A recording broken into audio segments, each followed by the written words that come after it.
Hello, and welcome to the Hamumu Halloween Home Horror Hoedown. The podcast where we watch 31 horror movies throughout the hallowed month of October. Ranging from the critically acclaimed to film school projects gone gruesomely awry. And we take them all way too seriously. I'm your host, Mike Hummel. And I'm your host, Sully Hummel.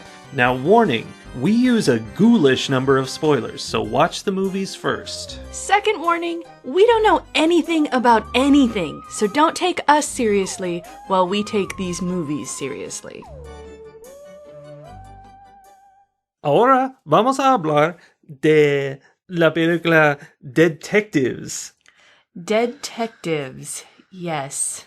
Sí. That is the movie we watched today. Yes. Was that an appropriate response? It works. I said, now we're going to talk about it. Okay.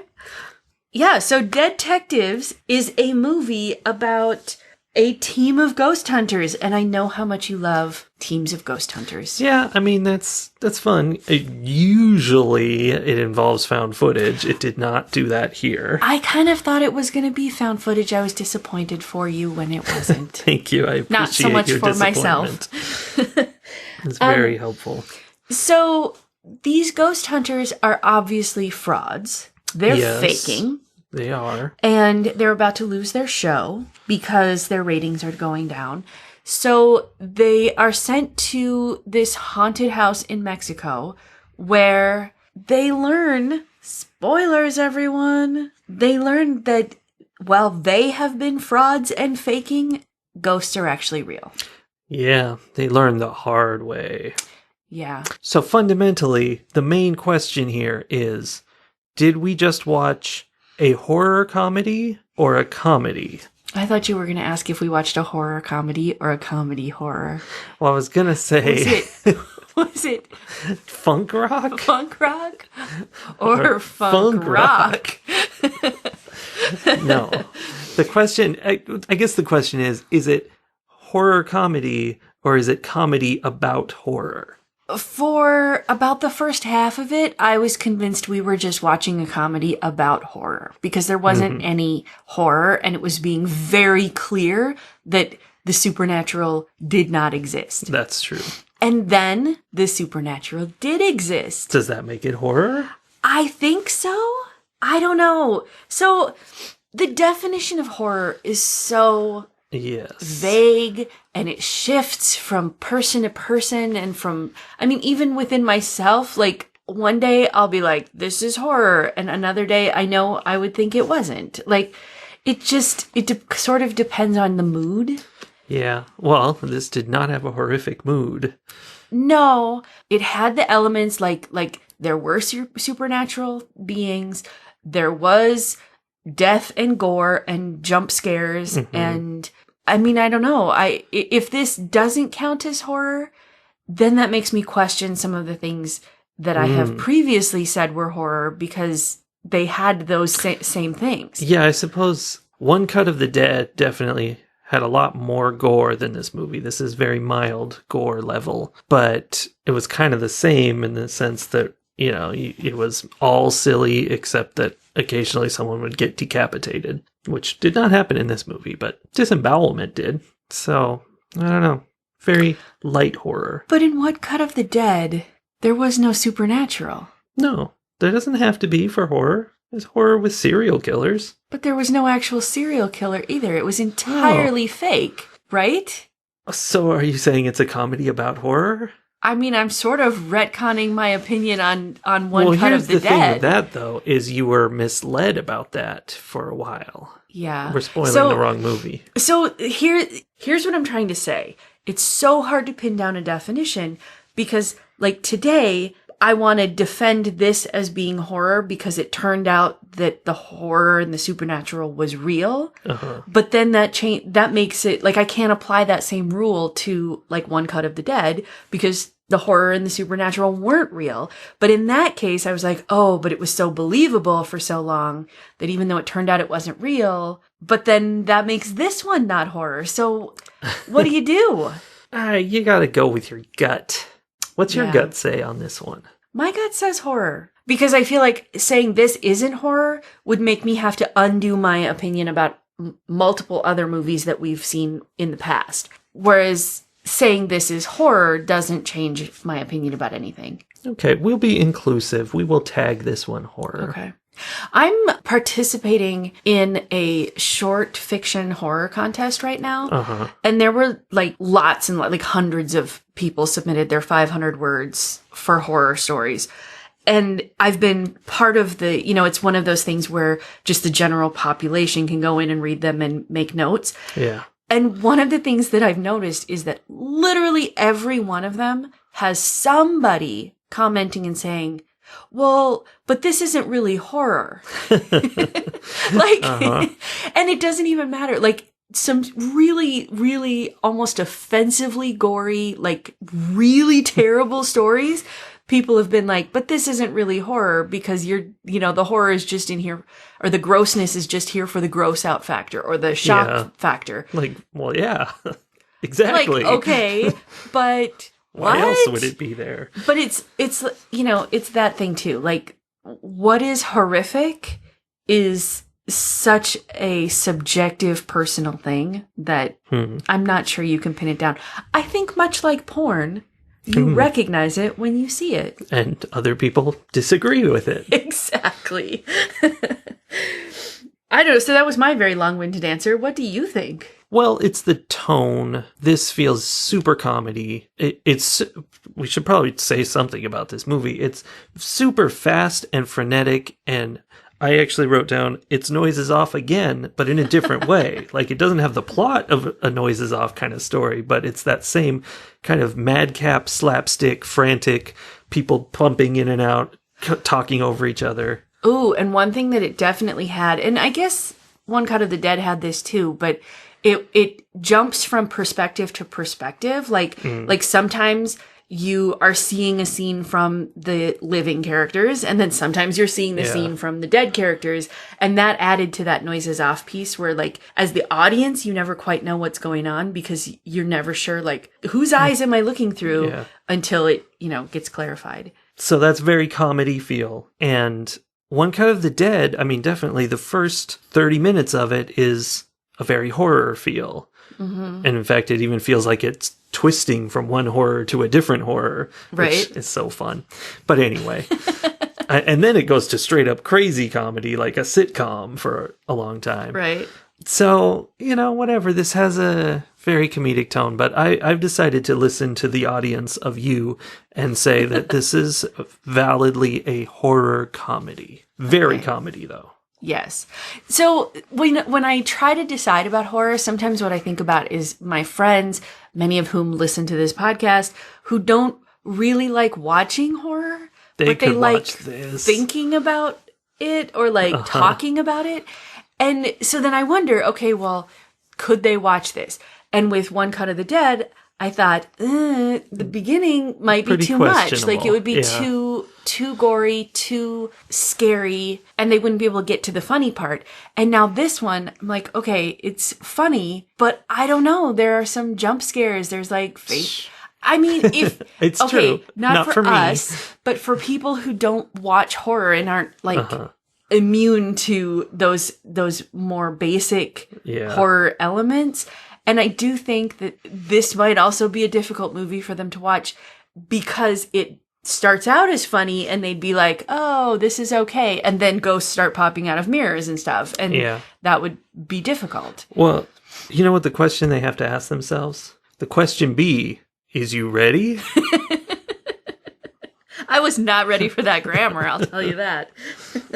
That's a line that came from an interesting character named Bob, who was the quint old sea dog Maine longshoreman character in this movie.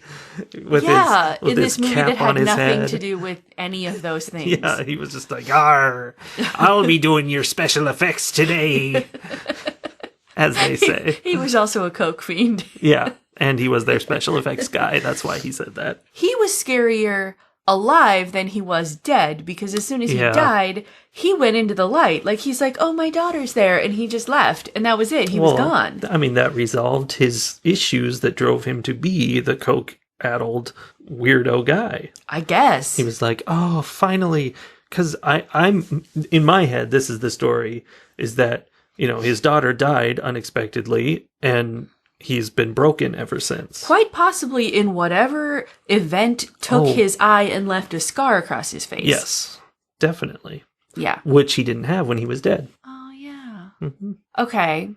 So his story was resolved and he went off into the, shiny, bright light world. Mm-hmm. But Javier, who absolutely does not believe in ghosts, to the point where being a ghost is difficult for him because he's struggling to believe that he is a ghost. He refuses to walk into the light because he doesn't believe. Yeah. And ends up being stuck there, and then becomes once they realize he's there, he retains his position on the team. Yeah. What did you think of that element of the living and the dead working together to resolve the problem? Well, let me break that into two pieces. And piece number one is that this movie had a whole lot of ideas put into it.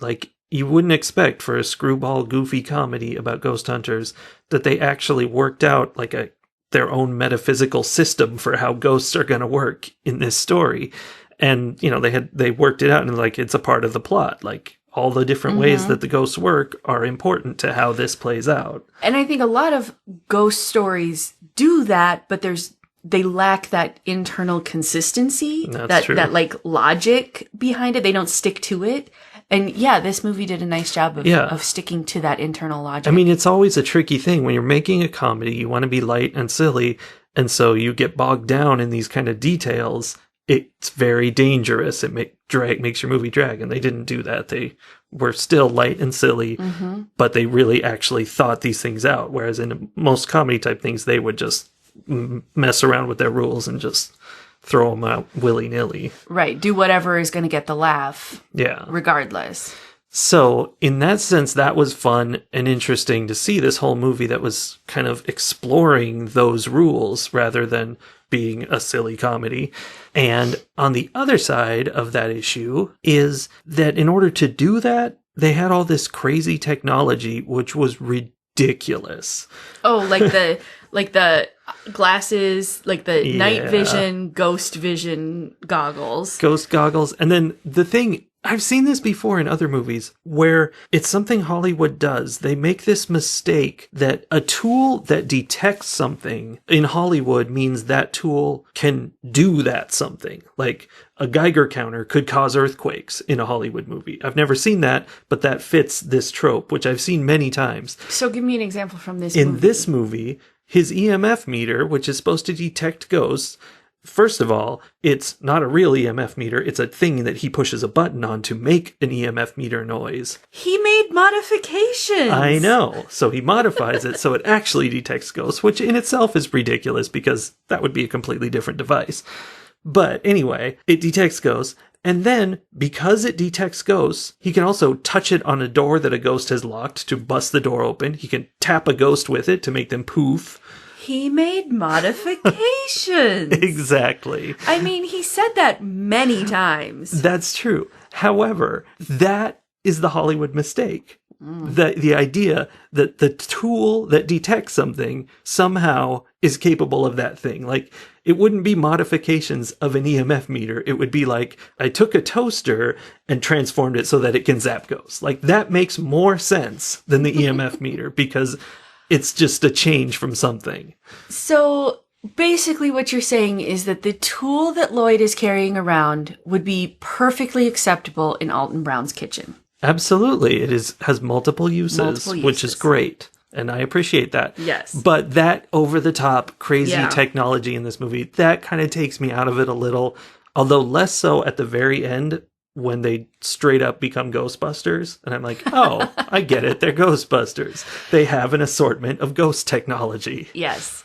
That was not the first time I thought Ghostbusters while watching this movie. Yeah. And I really wonder, given the way it ended, I think probably it was an homage to the Ghostbusters in the beginning. Yeah, I think so. But there's a scene where Lloyd, again, Lloyd. He's the one who does believe all throughout the whole thing, even when they were straight up fraudulent about it. Yeah. He's walking through the basement, and there's a shot where he comes around like a shelf of some kind, and it's kind of dusty and dirty, and there was something about the layout of the scene, and just in this, like a couple of frames, where it looked exactly like Ray walking through the library in the first Ghostbusters movie, about to meet the ghostly librarian right before all the card catalog files get thrown all over the place, which has always been one of my favorite Ghostbuster scenes. And going back to Javier being a ghost and working with them. Yes. It was really fun. Like when they were working out ways for him to interact with them and they decided to put a sheet over him like a ghost. Oh, that's funny. Oh, it was so good. It was sort of Scooby-Doo-like. Uh-huh.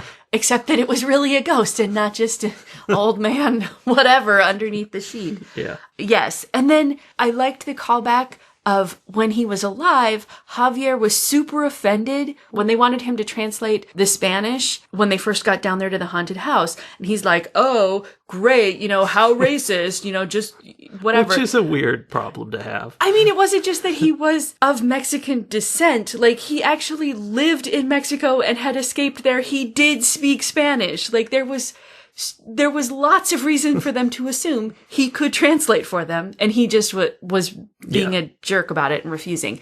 And then when he's dead, he's interacting with these little Mexican ghost children who also only speak Spanish, and they're again asking him to translate, and he's again offended, not just because they're asking him to translate Spanish, but he's like, oh great, just because I'm dead, I have to translate the dead. And I'm like, yes, yes you do. It was funny. I liked how those two things Speaking paralleled. of modifications, apparently his normal tape recorder that he uses to record ghosts and then play back to hear EVP, which is a thing you do in all these movies. If you push play and record at the same time, it just straight up will play the ghosts. Yeah, it's a speaker for ghosts. Yes. Speaker for the dead is what it is. Ooh. I liked when he was translating the ghost children and they were like all arguing back and forth between themselves. And he's like, well, now we're creeping them out. And they were. Yeah. Those ghost children were very sweet. Yes, I liked the idea that many times the ghosts weren't trying to do anything scary, weren't being dangerous in any way. Like Javier at one point is trying to interact with them. The children are trying to interact with them, and they're not being scary. They're just being interpreted as scary because they couldn't be seen or because it was something unexpected. Like, lots of times movies will have the ghost trying to help, but like not understanding its own powers or its own strength, right? So it is scary, but it's not trying to be. And in this case, not only were they not trying to be, they weren't really being scary. It's just that the living people were scared. I mean, you don't want stuff moving around on its own. That's pretty weird. No, you don't. But I liked that kind of twist on a, ghost trope. Which brings me to my question for you. You go into this haunted house with your team of people who have set it up with special effects to make fake ghost stuff happen, and you don't even know what all they've set up. Nope. And you go in. How much would it take for you to decide, wait, this is real? I felt pretty on board with Kate throughout that whole part, where there were lots of times where she's like, whatever, this is fake. Mm-hmm. And then I forget exactly when she decided it was, when Bob died, she's like, oh, this is an actual death, we have to call the police, right? Well, yeah, but that's still not ghost, that's just a death. And then right around there was when they decided it was real, though, right? Like, what happened? Oh, so she's upset that somebody has really died, and she decides she's out. Like, she's done. She's going to go get the police. She's leaving the building, and she can't. They go out the front door, and they're immediately in the kitchen again or whatever. Okay. Like, yeah, that's convincing. Okay, so I think I would sort of be on par with that. Like, until it was something that was inarguably really happening to me, I would always question. Like, even if something like that had happened to the other guys and she hadn't experienced it, she probably would have been like, you guys are lying, you're faking, whatever. So I think it would have taken that much. I mean, even as we were watching, I made a note where I'm like, oh, is the paranormal activity Bob? Or is it Kate who kind of indicated that she was going to be up to something? I was disappointed about that. Or was it real? Like, at no point, like, there was a long time before I was sure that there was actual real, in this universe, real supernatural activity happening. I think I didn't believe until Javier died, and then Javier's ghost was there, and I was like, oh. Although maybe we had seen the ghost kids prior to that. I don't remember. But yeah, it took a while. Yeah. And I think in real life it would take me a very long time because I, like Javier, absolutely do not believe in ghosts or the afterlife. I did feel like his portrayal of that, and his portrayal of most everything was, you got to be ready for this movie to be over the top, silly. It's not anything like real life. It's a cartoonish kind of sitcom comedy thing. But I felt like his acting was out of control. It was better once he was a ghost, actually. Once he died, it improved. But before that, he was just like when Bob died and he's playing around with Bob's corpse. That's not a trick. He knows Bob is actually dead. And he's like holding him up like Weekend at Bernie's and going, haha, here we are with this dead guy. Like, whoa, hold on. Yeah. I feel like Javier he had some issues. He was manic. Yeah. And I think he would, I think that played into his character. It was sort of believable because he just always did something that was more than anyone else would have done. Yeah. But yeah, he definitely just had that kind of character. Interestingly, he's one of only a couple characters who don't have family as their thing in some way. Like, Sam and Lloyd were abandoned by their parents. And so it's just the two of them. And, Sam is terrified that he's going to lose his fiance and his brother and his best friend if things don't go well. The ghosts in the house are there because of family drama, basically domestic abuse and murder/suicide. Yeah. But ultimately coming down to, the dad didn't want to be abandoned by his family, and that's why they're still stuck there. Even Bob, it was his, we talked about before, it was his daughter. But Javier definitely had stuff going on, but I never really was clear on what it was. Yeah, the only thing I can think of is that he expressed when they were going to go to a haunted house in Mexico, he was like, oh, I don't want to go back to Mexico. I barely got out of there or whatever. Like he has issues with where he came from somehow. Mm-hmm. That's about it.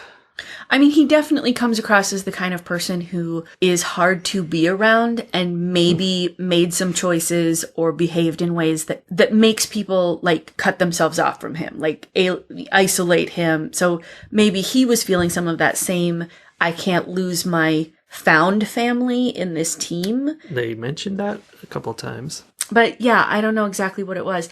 The other thing was Abril, we have not mentioned. Right, the director who's sent in because their show is failing. Her whole thing seems to be getting famous and getting her director's or producer's credit or whatever it was, director's credit. Well, and she wants to win an Emmy. Right. And she didn't seem to care at all about any other human being at all. Like it was not even herself. Like it was She was kind of over the top, for sure. Yeah. You bring up an interesting point that all the living characters, most of them, are involved in family issues, and they have issues with family, because I wrote down that this is a deep movie. Ooh. I was joking. About gaslighting, codependency, and abusive relationships, and how those abusive relationships then move out into society, not society, but the community, and cause damage to the community as well, not just the family unit. Nice. Elaborate on that. Well, I mean, we have... I was thinking of it in terms of the ghosts, but now you're talking about the families, and we've got Sam gaslighting Lloyd his whole life. Right, lying about what happened to their parents. Sam being a piece of crap to Kate, their whole relationship. Yeah, which... I was not impressed with that. How did you feel about the resolution of that? Because she definitely forgives him and everything is all better. Do you feel like he made enough growth to make that okay? Or did that come across as kind of gross? No, that was... Well, you mean, was it gross in the sense that they kissed with puke all over themselves? Okay, that was gross. But... personally, I felt like he treated Kate badly because of his traumas and because he didn't know better. And when he realized that he needed to do better, he did. And I don't know, like, I mean, I feel like people deserve second chances. Yeah, but there's that, especially in the movie industry or the entertainment industry, that whole idea of, you know, always giving the guy a second chance to better himself and not just walking away and finding someone who appreciates you for who you are. Like that happens a lot. Yeah, and it felt like my thing was, you know, from the beginning of the movie, it's like, how is she still so attached to him up until the point where she wasn't, if this has been going on for years? You know, they've been together for a while. Like, what does she see in this guy who's totally arrogant and just yells at her and always has to have everything his way? Like, there was never a moment of like, oh, so, you know, they're being nice to each other or something like that. She hinted that when they first started making the show that the point was to debunk things, and that she, like, it sort of seemed like she believed more in what he was doing at the beginning, and then as it became more about a ratings grab, he shifted to keep going after the ratings and lost his like moral compass. And so maybe maybe he wasn't always like that, and so she knew he could be better. Maybe. And then there's an arc. You know, and then he realized what she was realizing and then decided he wanted to be better too. I don't know. It felt okay to me, but so much of that, like, I second guess myself because I've been brainwashed by media tropes my whole life. Yeah, that makes sense. But the main abusive situation here is the family that lived in this house, which the father killed them all and himself, and then after death stopped them from going into the light and was like, we're staying in this house, nobody's going anywhere, and now he's killing people to keep them there. I suspect he probably had a belief system that made him think that murdering your family and then killing yourself probably doesn't allow you to end up in the same place. Makes sense. As the people you've murdered. Yeah, that's a really interesting... They didn't dive into that at all, but the idea is pretty cool. Like, if someone did that, and they somehow can keep themselves from going to hell, but they stop their family from going to heaven just to stay together, that's a dark concept. That is a layer of purgatory I had not previously considered. Yeah, that's pretty vile. And that, I mean, that is basically what we see here, whether he was going somewhere else or not. He was like, we're staying together. And that's a really like a abusive relationship, abusive dad kind of thing, where he was doing that. And it was very direct. It wasn't symbolic or anything. No. It just was what it was, only with ghosts. And, you know, then we see how that insular relationship where he's doing that affects everyone who comes to this house and is just trying to do earthly things. They get murdered because of his obsessive family issue. Not only that, but I'm suddenly remembering that as the woman who brought them to the house was telling the story, like it was these were relatives of hers somehow, her uncle, aunt and uncle, yeah. And she's determined that the house is haunted and that spirits in that house made her uncle do that. And we find out that's not the case at all. That's like, true. They debunked it. Spirits in the sense that he drank too much mezcal and like was just a terrible, terrible person and committed this horrific crime. But yeah, there were no other ghosts in that house that made him commit this murder-suicide. Yeah. Huh. We have debunked a ghost. Interesting. But there was another ghost. Yes, while simultaneously proving that ghosts did in fact exist. Huh. Yeah, but also her husband, the woman who owned the house, her husband was affected by this family as well. He was destroyed by it mentally. By seeing the ghost of what turned out to be the uncle. Gonzalez.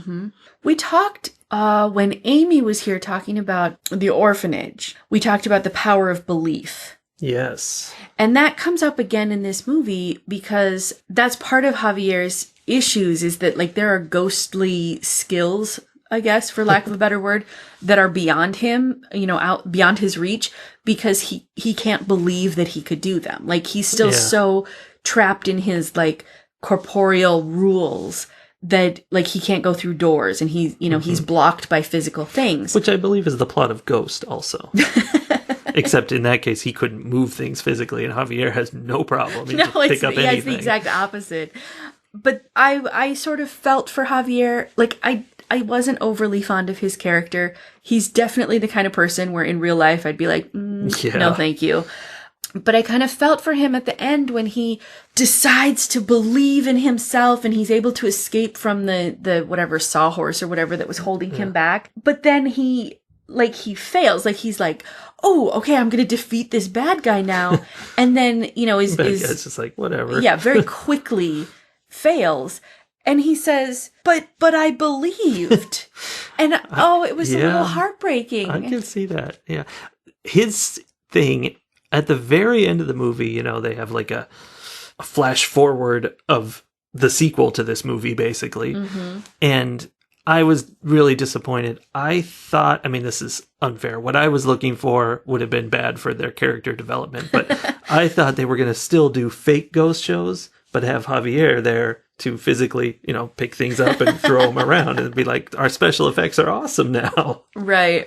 But no, he was just there to help them actually bust ghosts. Because he can see the real ghosts and... Yeah. And translate for them. Although apparently Kate speaks amazing, Japanese? Yeah. So, sure. Yeah, I don't know. Good thing, because their ghost does not. Right?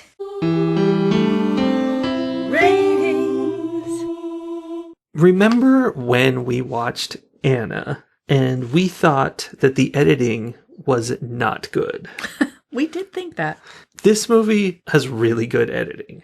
The whole movie is super fast paced and it jumps all around and there's lots of sharp cuts and it's just very clean and professionally done in a very fast paced way. And that's what I enjoyed. It kept driving along at an incredible pace and it was goofy and silly and all that. It was too goofy. I wasn't down with the amazing technology they had. I think you'd be making a very different movie, but you could make a similar type of movie without any of the magic stuff. Just have, these guys dealing with ghosts. So like stuff is floating through the air and they have to deal with that. Like Javier writes things on a chalkboard or something, I don't know. Mm-hmm. But the seeing the ghosts and all was too much. But this is the story they were telling, and that's what it was about, was these silly things, which is fine. It's a silly movie. So I enjoyed it, but it's not my favorite because of that kind of thing. It was very, very light. It's a fluffy movie. So it was fun, but it's not anything great. I would recommend seeing it. It's enjoyable. I give it 3.5 mayhem buttons out of 5. 3.5. Okay. Yeah. I agree that it's over the top and it's not a 5, it's not a 5+. Like this is not this movie doesn't have all the things a horror movie has to have because it barely, because we're not sure it's horror. Right, it barely qualifies as horror. That being said, I really, really liked this movie. Uh-huh. Like, it was fun to watch. It was well done. While you were doing your rating discussion, I was thinking about it. You were talking about the ridiculousness of it. And I was like picturing it in my head and thinking, oh, it really has the same vibe as the Haunted Mansion at Disney. Like, it's real people, but they sort of seem like Disney cartoons. Yeah, they do. And the whole thing, just like the style, the decorations and everything, sort of feels like Disney scary as opposed to scary. Yeah, I could totally see that. This could be a Disney Channel movie. Yeah. And I say that, I'm not obsessed with Disney generally, but I say that as a compliment. Like, I think it was very well done. Story-wise, there was a point, I think right around the time they found Bob dead, where I was like, there are so many different plot lines happening and so many different conflicts, and it's all balancing out. Like, it's not becoming overwhelming, but in that moment, like, they were kind of shouting at each other about all the things, and each one of them had their own like concern, it's gonna be canceled, and you aren't the person I fell in love with, and what about these ghosts, and mirrors are bad, and my family abandoned me. Like, there were all of these things. They were all focused on some different conflict simultaneously. And yet, as the viewer, I was following all of it and I was able to kind of focus on all of them with them. And I felt like that demonstrates how carefully it was written. Yeah. How well it was written. Well, it's like I was saying about the ghost lore in this movie. Like, somebody really went into a lot of detail writing this. They didn't just string together a series of jokes. They really put the plot together. Right. But they did have jokes. Like when Lloyd said that ghosts were saying really mean stuff in Spanish. Yeah. They did. Like, it was a very good balance of all of those things.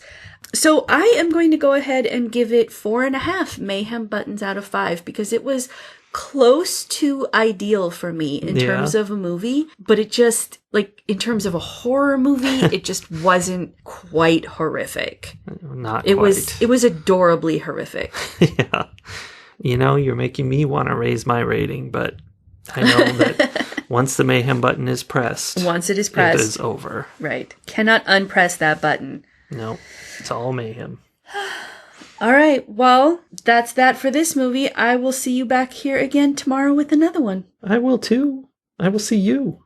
Well, I was talking to you. Oh, I thought you were talking to the audience.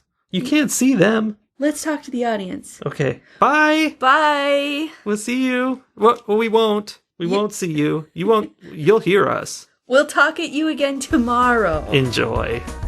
It'll be great. That's kind of like the movie.